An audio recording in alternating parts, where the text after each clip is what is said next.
Okay.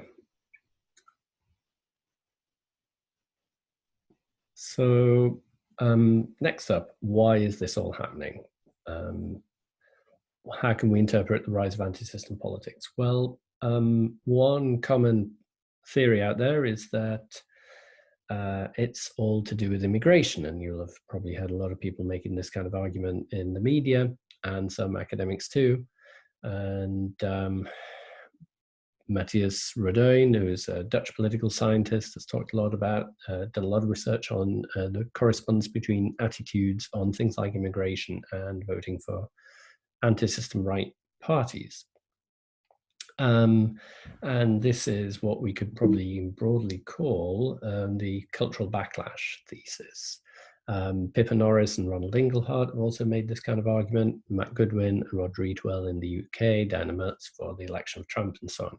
And the idea here is that immigration and the kind of cultural change associated with it, but not just to do with immigration and increasing diversity, but also the growing prominence of kind of progressive, what we could broadly call progressive cultural attitudes towards ethnic minorities, towards LGBT groups, and so on, has sparked a backlash amongst people who don't like this kind of cultural change, conservative-minded voters who vote for the anti-system right, and to express their rejection of these values and these trends.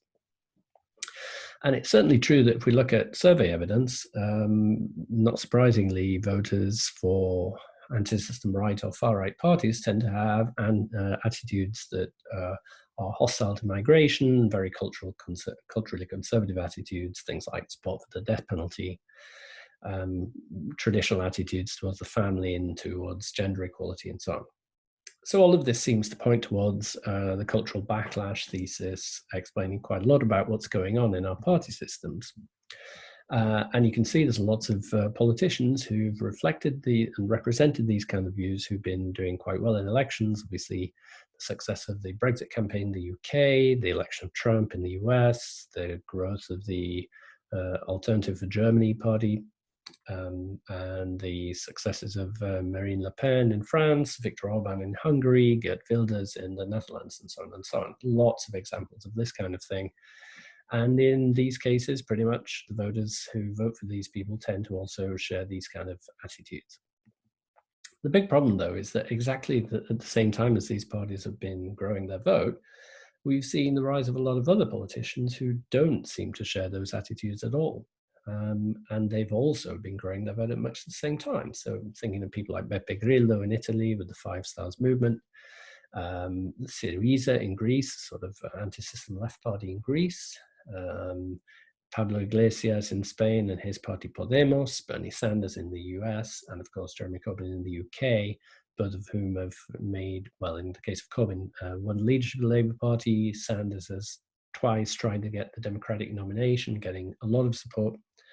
And the fact that these movements on both the left and the right are happening at the same time suggests that, well, probably it isn't to do with migration, or at least not in a simplistic way, because as Roduin actually points out, there is actually evidence that people, on average, attitudes towards migration become much more tolerant in advanced democracies, in Western democracies, which would make it seem like a very strange time to start voting for parties that are opposed to it. So the problem there is that it can't really, this thesis, the cultural backlash thesis, can't explain why anti-system forces on the left are growing at the same time as anti-system forces on the right. They can't be both a response to migration. It also can't really explain why very often support for the anti-system right tends to be strongest in areas where there isn't actually that much migration. So in the UK, London obviously has been an area where there's been much less support for these anti-system right movements. And yet, of course, it's one of the places where immigration is concentrated in the UK.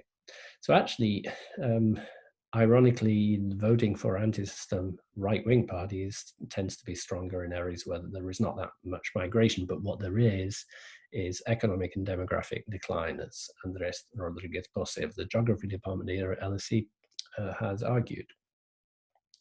So what I'm suggesting in my book is that actually rather than a cultural backlash, it's more a backlash against an economic and political system that has increased economic inequality and insecurity whilst closing off channels of political participation. So on what basis do I make this argument? Well, for a start, there's plentiful evidence that economic anxieties, economic distress are traditionally associated with the rise of conflictual politics, populist politics, polarization, and so on. So there are plenty of examples of this. We know that the experience of the 1930s seemed to give a boost to parties of the far right, but also the far left, because financial crises create insecurity, which leads to social tension, and these parties are well equipped to stoke this social tension and mobilize votes on the back of it. If we look at the way in which the financial crisis of the 2000s played out, you have not only a significant economic shock, but you also have a situation where the mainstream political parties didn't really tend to disagree very much on how to respond to that shock. So the convergence of established political parties and what could be perceived as the relative failure of their policies to make things better quickly creates demand for new political choices. So this is what we could call the economics thesis, just to remind ourselves. The crisis of the late 2000s was the worst recession since the 1930s. The recession we're about to hit now is probably going to be worse, but certainly these are shocks which there's nothing comparable between the Second World War and the early 2000s. So for the 2010s, anti-system voting and electoral instability and unpredictability in general tended to rise after the financial crisis, which supports the idea that economics is more important to what's going on than immigration, which didn't increase sharply just after the financial crisis in the same way, but is instead a much more gradual increase. What we also see is that countries with high levels of inequality tend to have higher shares of votes for anti-system parties, which tends to suggest that economics is really important. The way in which the financial crisis plays out in different countries seems to be a good predictor of anti-system voting. And you have this split between creditor and debtor countries, but simply countries which have tended to produce financial surpluses, which they've lent out to other countries, have been more protected against the financial crisis. The countries they lent that money to, the debtor countries, instead have had a very hard time because they found themselves in a position of having to honor their debts at the same time as their incomes went down. So anti-system parties tend to, although they talk about lots of things, including migration, but they also tend to invoke interventionist measures to do something about the economic crisis and address the failings of what we could broadly call the neoliberal policy mix that provoked the crisis. So here's a bit of data. And this chart here measures electoral volatility in a bunch of Western democracies in the post-war period up to 2018. Each data point represents the sum of net changes in vote shares in a country compared to the previous election. So it's what's called the Peterson index. It's an index of electoral volatility. In other words, how many people are changing their votes between one election and the next one. The higher that share, the more likely it is that people are voting differently from one election to the next. And this reflects it can be argued, and I certainly argue that this reflects dissatisfaction with the existing options. If voters are changing their minds more frequently, that's likely to be a reflection of the fact that they're not happy with the performance of incumbent governments. So instability rises, but obviously we're more interested in the ways in which people changing their votes increases the support for anti-system parties. So here's what we have in this chart here. So you can see the top line measures anti-system votes on average in Western European countries across both left and right-wing types, and the red and blue lines represent each subtype. And you can see that there is these vote shares were increasing before the financial crisis, but increased quite strikingly afterwards. And as I said before, immigration didn't change significantly after the financial crisis in most countries, which suggests that immigration is not a very good predictor of anti-system changes to anti-system voting, and it's certainly not a good predictor of increases in the anti-system left vote, which, as we said before, is not usually an offer which responds to concerns about immigration. In terms of cross-national patterns, what we see is that the crisis was worse in countries which were running big current account deficits. That means that these were countries who are consuming more than they produced and borrowing to make up the difference.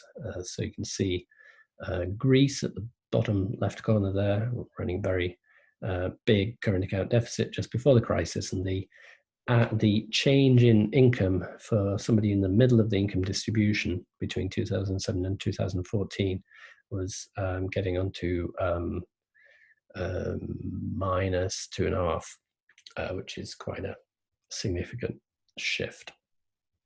And the countries which had less of a hit to their incomes on average, or even slight increases, tended to be the countries who were running current account surpluses before the crisis. So this does seem to predict some of what's going on here. And again, that does not correlate particularly with migratory movements. In fact, if anything, countries with current account surpluses were more likely to have more migration than countries which were in deficit, which again doesn't support the immigration argument very much.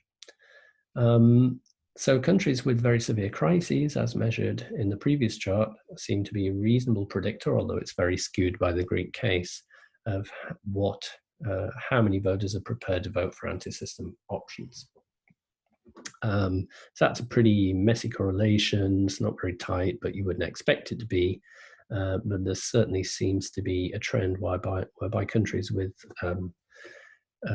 big negative changes to incomes have higher percentages of people voting for anti-system parties.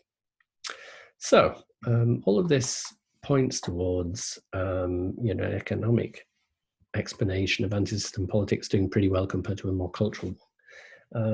As I said before, anti-system left parties didn't mobilize around migration, and yet grew quite rapidly after the financial crisis. And they grew in areas where migration was highest. Anti-system right parties had been growing before the crisis, grew after the crisis quite strongly, but generally strongest in low migration areas. And so the overall pattern of anti-system voting can't just be about migration, even if migration is part of the story. It's certainly not all of it, and certainly not a very good predictor of voting for anti-system left parties. Okay. So moving into a little bit more detail about exactly how the economic crisis plays into different types of anti-system voting, we can actually understand a bit better why it is that the anti-system right seems to predominate in some countries and the anti-system left in others. And some countries, of course, have strong showings for both anti-system right and anti-system left parties. As we said before, anti-system right voting seems to be more prominent amongst older and less educated voters in less urban areas, because that matches the sort of political traditions of those areas. Voters in those areas have always tended to be more socially conservative, and therefore more likely to vote for an anti-system right party if they're upset with the performance of the mainstream or cartel parties.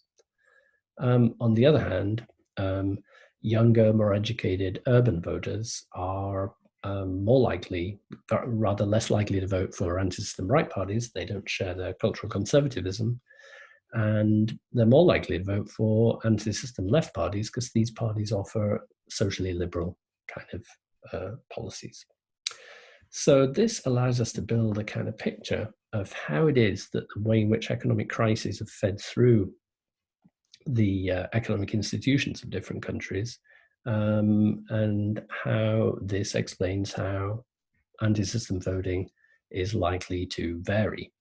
And if we go back to what we talked about when we analyzed welfare states and inequality, if we distinguish between different types of welfare states on the basis of the type of social protection they offer, the extent and shape of their welfare protections, we can actually see some correlations between welfare state types and the type of anti-system response that you get. Now, just to remind ourselves, in Esping-Anderson's typology, the kind of liberal welfare state offers relatively little social protection, which means that all voters outside the very highest income groups are potentially at risk. The Northern European welfare states, and especially the Scandinavian social democracies, are much more protective, and they offer a lot more social protection, a lot more income replacement schemes, a lot more ways of protecting voters from economic downturns. Although it is also true that these countries have in recent years tended to roll back some of the more generous protections they had, leaving some groups of especially the older, less educated voters, classic blue-collar kinds of workers, worse off than they were in the past, even though they're better off than they would be if they were living in a less protected welfare state. And then there's a third type, which corresponds to some degree with Esping-Anderson's continental conservative welfare state, but is actually particularly strong in the Southern European countries. And that is what we call kind of welfare state dualism, which is that in some European countries, the welfare states are very generous with some types of voters, with some social groups, and leave others rather exposed. So you have these insider outsider dynamics where insiders are very protected, so particular groups that are well looked after by the welfare state, and others are pretty much left to their own devices to sort themselves out and don't receive too much help when the economy is tough for them. This allows us to draw a few conclusions about which kinds of social groups are more affected by economic crisis and therefore more likely to vote for anti-system parties, and what kinds of anti-system parties they're going to vote for. So this table here gives us a bit of a map of how that plays out. And essentially, you've got three broad types of welfare state arrangements here. And I've also divided these countries into creditor and debtor countries in accordance with the current account positions I was talking about before, because they seem to be also quite strongly correlated with welfare states, which makes it very difficult to disentangle exactly what's going on, because the countries with the strongest welfare states and the lowest income inequality are also countries that tend to be creditor states, in that they run financial surpluses, whereas the debtor states tend to be those with highest inequality. But there are two different types of debtor countries: the sort of liberal welfare states of countries like the UK and the US, and the very dualistic welfare states of continental and especially Southern Europe, Spain, Italy, Greece. And what we actually see is that in the strong welfare state creditor countries, there's quite a good showing for right-wing anti-system parties, such as the AfD in Germany and the Sweden Democrats. Some showing for the left-wing anti-austerity movements, but not as strong as in Southern Europe or in the Anglo countries. In Southern Europe, the left-wing anti-austerity movements tend to be stronger. So in the dualistic welfare state, you get a very strong showing for left-wing anti-system parties. But on the whole, weaker right-wing anti-system parties, with the main exception to that being the Lega in Italy. And in the Anglo countries, especially in the UK and the US, which are the countries most hard hit by the crisis, you actually get both. You get right-wing anti-immigrant or anti-system forces like UKIP in the UK, the Brexit Party, or Trump in the US, but you also get left-wing anti-austerity movements like Corbyn and Sanders. So just in case you're interested, this is a list of countries that I've categorized as anti-system parties. I won't go into too much detail on that, but you can check for the countries you're interested in what kind of countries I'm talking about.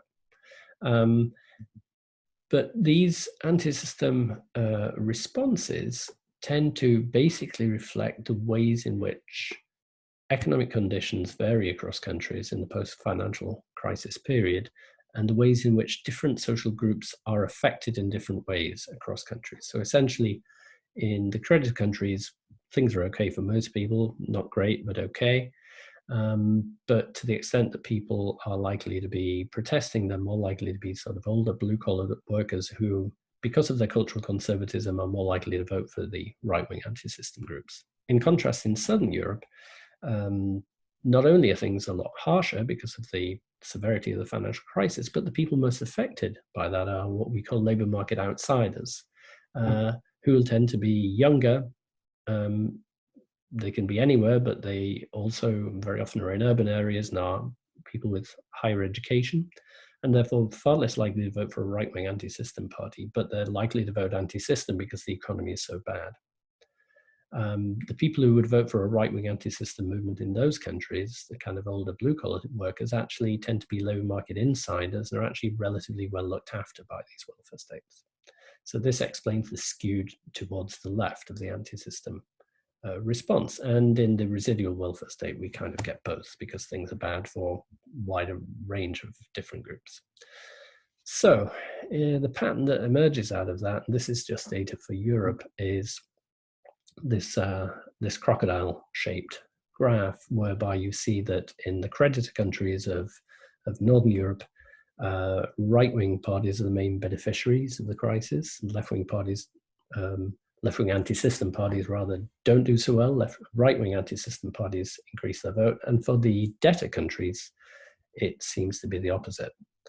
That the red line there shows that left anti-system parties in debtor countries do really well, increase very dramatically after the financial crisis, but the right-wing anti-system parties in these countries don't do so well at all. And just to prove that there is a kind of crocodile shape to that.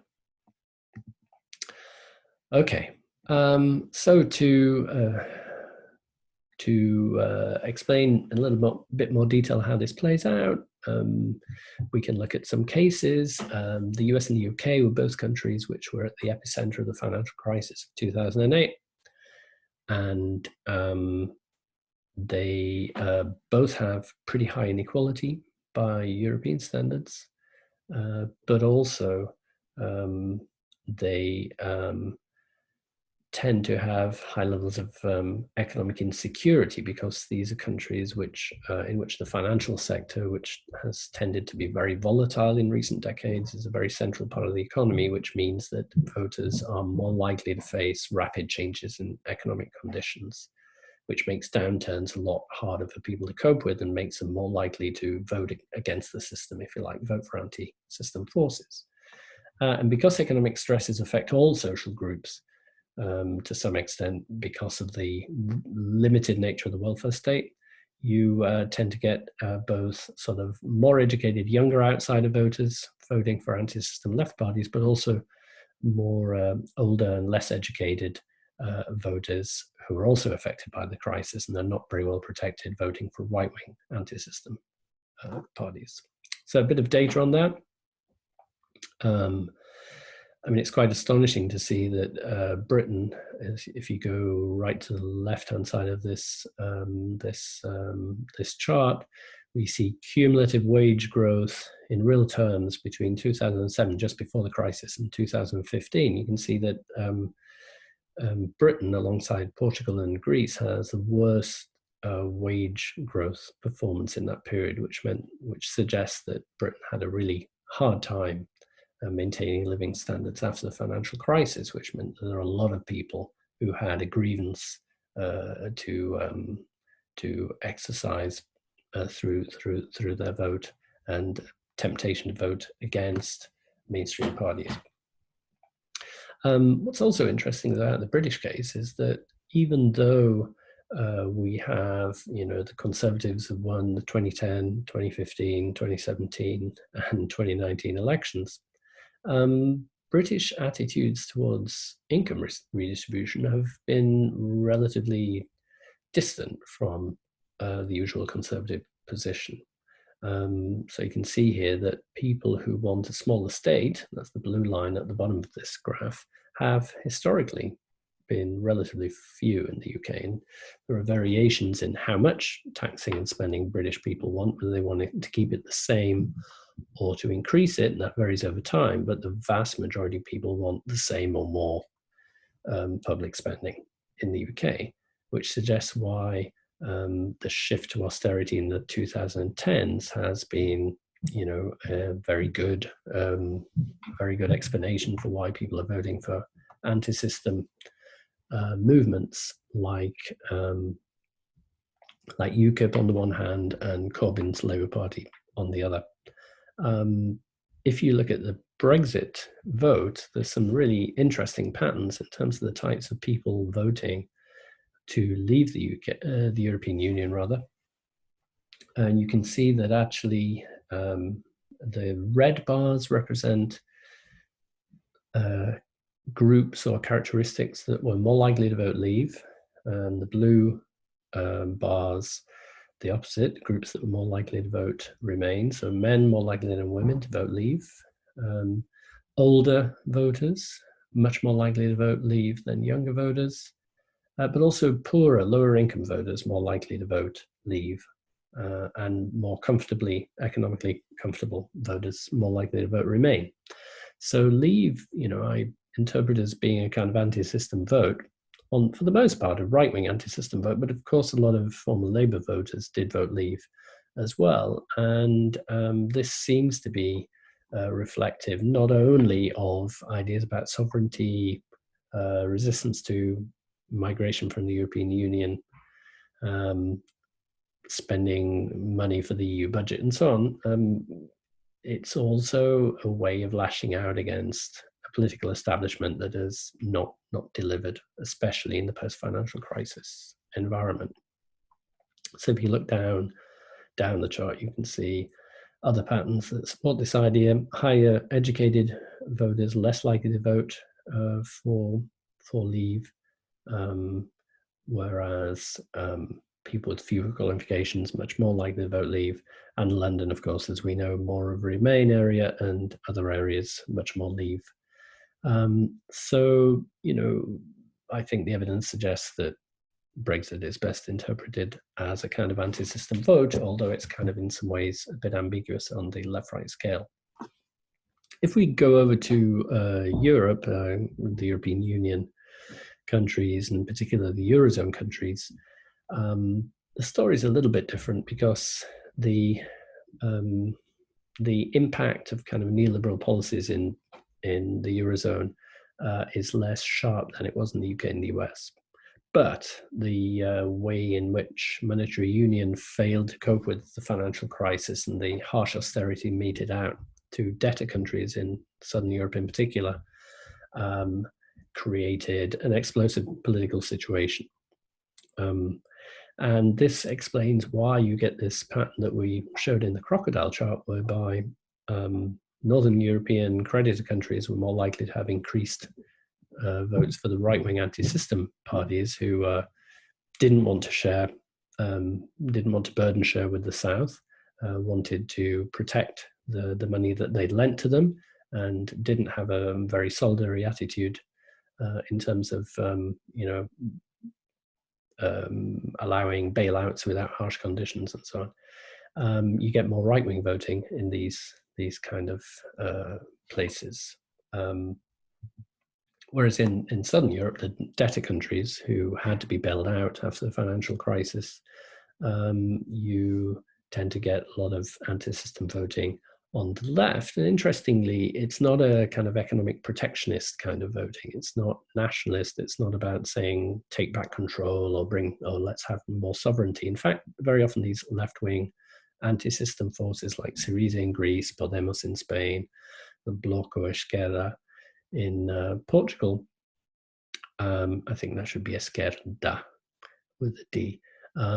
These parties didn't actually advocate leaving the European Union. They didn't even, for the most part, advocate leaving the euro. They instead wanted Europe to effectively create a kind of cross-national income sharing, burden sharing, risk sharing set of institutions, which once again sort of confirms that immigration and the rise of kind of nationalist right-wing thinking is probably not a good explanation for all of the disruption we're seeing.